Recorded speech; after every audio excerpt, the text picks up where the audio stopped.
Hi guys, I'm back again today with another video, and today we're checking out this shocks me coming back to America after 10 years in Europe. Okay, I don't know what it is, but we're gonna find out what shocks him or shooked shocks him, like still in the present tense, or shocked him in the past. I don't know. We'll see. So before we do start, don't forget to subscribe, click the bell button, and let's begin. This is what the country Mm. usually looks like. Not bad, right? I'd heated rivalry that country. Does that make any sense? Let me know in the comments. Unfortunately, an endless romantic mountainside and picture-perfect afternoon in New York City Oh, that are looks not the good. reality for tens of millions of Americans. This is what they actually live with. That's whatever the opposite of heated rivalry is. Grandpa eating an especially phallic sausage, perhaps? Blech. I've been living and traveling around Europe for the past 10 years, and this is what shocks me the most every time I come back to the United Shocks. States. It's not the guns, the GoFundMe pages to pay for medical bills, or the fact that we saw a senile fascist wannabe try to overthrow an election and thought, you know what? Let's give him another shot. He's not a woman. These shock me, but what shocks me most is something that's been around my entire America for life. ya. I grew up with it, and I thought it was completely normal. It wasn't until I started traveling and moved abroad that I realized this is uniquely American. And like mass shootings or inaccessible healthcare, it doesn't need to be this way. I'm talking about suburban slop.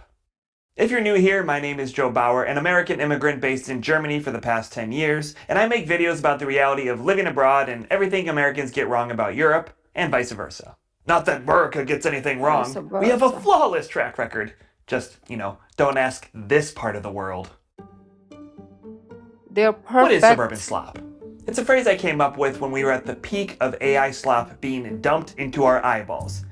Cartoon versions of your family or your dog is a king. So glad we drained a lake's worth of water for that. Wikipedia defines AI slop as digital content made with generative artificial intelligence that is lacking in effort, quality, or meaning, and produced in high volume as clickbait. Suburban slop, in my opinion, is just AI slop in our everyday lives. It's amorphous Clickbait. blobs of parking lots, strip malls, and roads that lack any creative intelligence, effort, quality, or meaning. And it's produced in high volume. Americans know exactly what I'm talking about. These are the parts of the country that look exactly the same no matter where you are.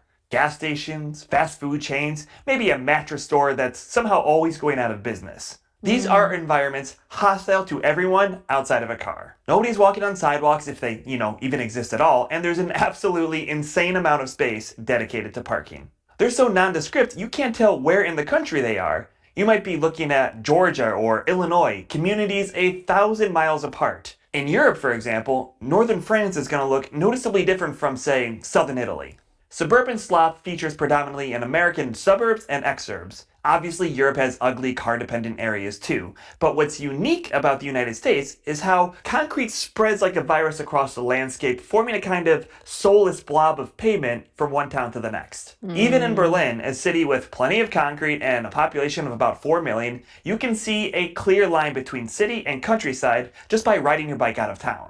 If this were the United States, all of that green space would be paved over with a parking lot, and inevitably somebody would still complain that there's not enough parking.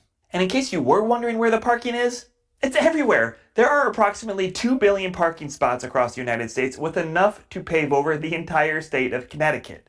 Methinks there's enough parking. We don't have enough So how parking did in the this city. happen? I grew up thinking this was completely normal, aspirational even. You mean I lived near an Applebee's and a TGI Fridays? Man, I won the lottery. The US wasn't always low density. We had dense cities with rail access. I mean, my ancestors didn't land at Ellis Island and take an Uber to Ohio. So here's what happened to the country. After World War II, millions of dollars were poured into suburbanization, fueled largely by white flight from cities. The car lobby jumped in and did everything they could to force people into cars, like lobbying for zoning laws that banned mixed-use development, enforcing parking minimums. They pushed jaywalking laws that criminalized pedestrians, and convinced city planners that wider roads were safer, even though they definitely made streets more dangerous. Case in point, pedestrians killed by cars in the United States rose 77% from 2010 to 2021, while the number killed in Europe declined by 20% from 2010 to 2018. But the arguable catalyst of it all was the 1956 Federal Highway Act, which constructed 41,000 miles of highway, the largest public works project in US history at the time. By the way, who even inspired this idea? Let's see. God damn it. Oh, Germany. It's true. uh, uh, President Eisenhower, who oops. signed the Federal Highway Act, wrote a book sharing some of his experiences in Europe. He mentioned how a trip in the United States on the Lincoln Highway got him thinking about building two-lane highways across the country. But it was Germany that made him, quote, see the wisdom of broader ribbons across the land. Ah, yes, such wisdom. This is great. From there, we never looked back. Owning two cars became the aspirational norm with the suburban Germans development for to match. In 1960, 22% of households had two or more cars. By 1990, it was the norm with more than 50% of households owning two or more vehicles. The problem is, a car is no longer just a helpful tool for picking up a large haul of groceries for your family. It's mandatory to do anything outside of the house in so much of the country, turning your weekend chores into some kind of unintentional odyssey behind the wheel. Hey honey, I'm going to Costco. Zeus willing, I'll see you in 20 years. what? The average cost of car ownership is $11,577 per year. That includes maintenance, fuel, all the fun stuff they don't mention in all of those car commercials that just scream, me big masculine man definitely don't watch Heated Rivalry. Callback points. In Europe, unless you purposely move to a I'm so lazy, so I just know, right? That a car with me is gonna be like a lot of work. It's like owning a pet. I'm so sorry. Pets are cute and all, but for me to be able to want those things in my life, like pets, cars, I need like to be rich because I'm so lazy. I want somebody to like, you know, feed the pet, like clean up the pet. Yes, I'll take the pet for a walk. We'll cuddle here and there. We'll play around, but that's what I want. And then for a car, I don't want to do maintenance and all that. I just want to sit in it and go from one place to another. Driving it could care less as well. So maybe I need a driver to. This lifestyle is not for me, really, to be honest. Like, I want to do nothing, essentially. I just want to sit and exist.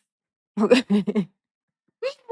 So it can never be me, like maintenance and all that. Nah, I don't want to. That's why I don't have one because I everybody is like, get a car, the parents, the friends, everyone. I'm like, are you gonna drive it? Are you going to buy fuel for it? Are you going to take it to for maintenance and car services? Are you gonna repair, fix it? No. So do not tell me what I need because I don't want to do any of those. And have you seen the road in the Philippines? They're like for motorcycles, but car fits in them. They're small. The cars here, I mean, the roads here are so freaking small. How am I supposed to drive it as? No, thank you. I'm not like gonna bring stress into my life. And people are like, oh my gosh, you look so young. Because I don't bring stress into my life. Okay. I want easy peasy lemon squeezy. That's why I don't have pets. That's why I don't have a car. I don't have responsibility. I do have responsibility, but not to my choosing. Okay. I choose responsibilities that actually benefit me in the long run, like a job. I stress by working, but I get money and I use that money to travel, to buy what I want. I don't take responsibilities that is going to cost me gray hair. Okay. So if you want a car, you want pet, that's your life. Do not be like, do it. No. If you want, go for it, but do not drag me into you know, your stressful life. rural area with limited transit, you can, generally speaking, opt out of car ownership, as we have. We use that savings for travel, eating better, and giving ourselves a little more financial breathing room. Fun fact, Period. I'm so extra, but Means for travel, eating better, and giving ourselves a little more financial breathing room. Fun fact, a car payment isn't stressful when it just doesn't exist. Now imagine you're forced into two cars because, say, you and your partner work in different parts of town with no public exactly. transit. You can't move somewhere more central because that costs money too. And even if you could, your job might be in a car-dependent suburban office park anyways. You're stuck with a lose-lose proposition, kind of like choosing between a root canal or listening to a podcast bro apologize for endorsing Trump.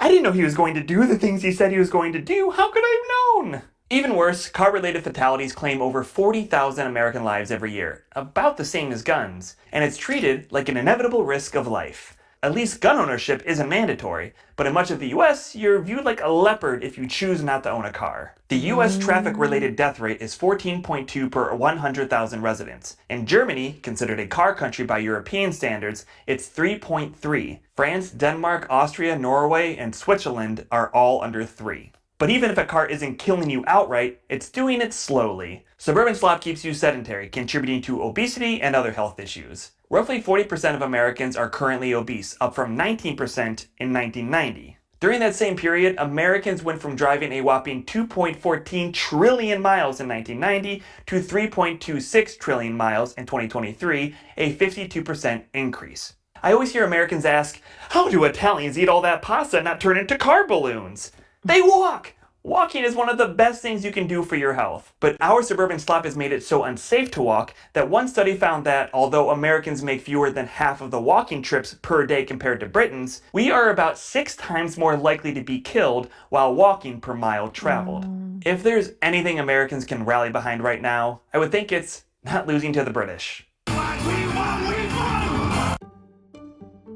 As long as suburban slop exists, there will always be naysaying Americans who come up with some trite reason as to why things simply can't change. We're too big, or it's too cold where I live for bike lanes, as if Scandinavia and Minneapolis don't exist. But I promise you, these things can work in the United States. There's a classic Danish example beloved by walkability advocates the world over, where Copenhagen removed a busy road in the early 1960s in favor of pedestrianizing it. The usual spiel played out. Businesses protested, people said it's too cold for bike lanes, but now it's one of the most popular pedestrianized streets in the world. Americans, especially its politicians, can't keep thumping their chests that the US is the best country on earth and simultaneously shrivel at the challenge of figuring out how to help people do what humans have done since we crawled out of whatever primordial goo 300 million some years ago. This country put 12 people on the freaking moon. You mean to tell me we can figure out how to get people walking on the moon, but not in their own goddamn backyard?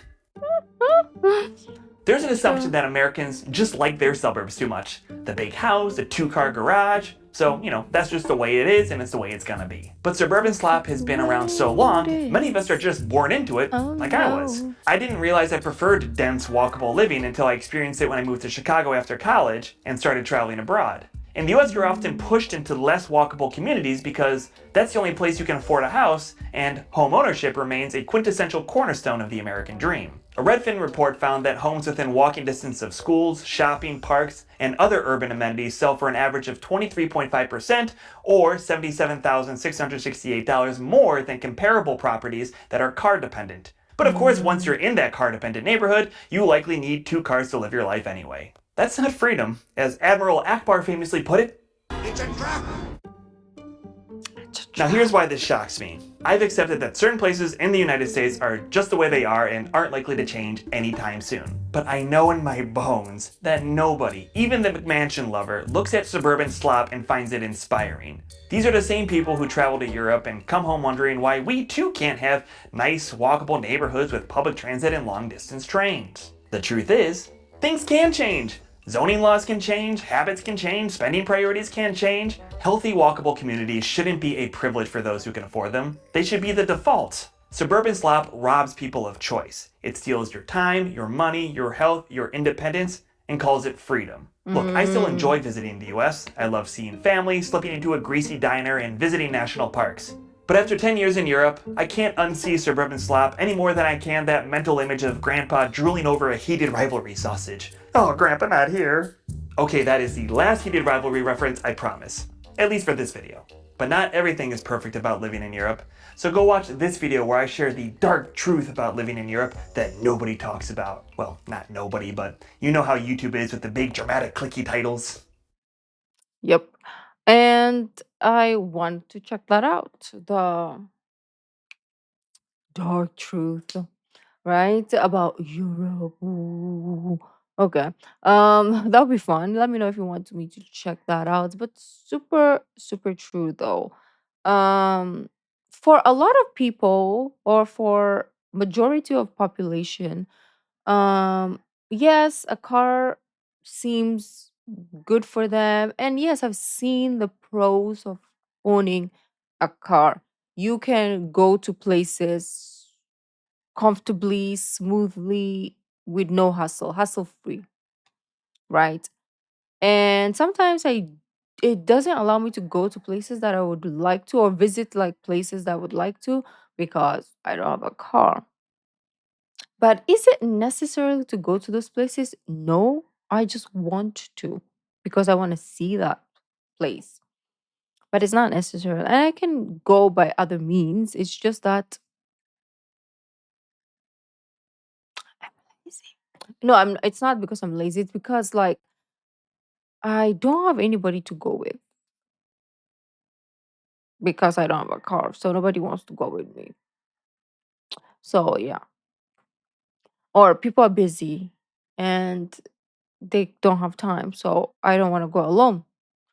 But anyways, yeah, let me know what you prefer though. Do you prefer driving around or do you prefer walking or cycling? Let me know down in the comments. Thank you guys for joining and I'll see you in the next video. Bye.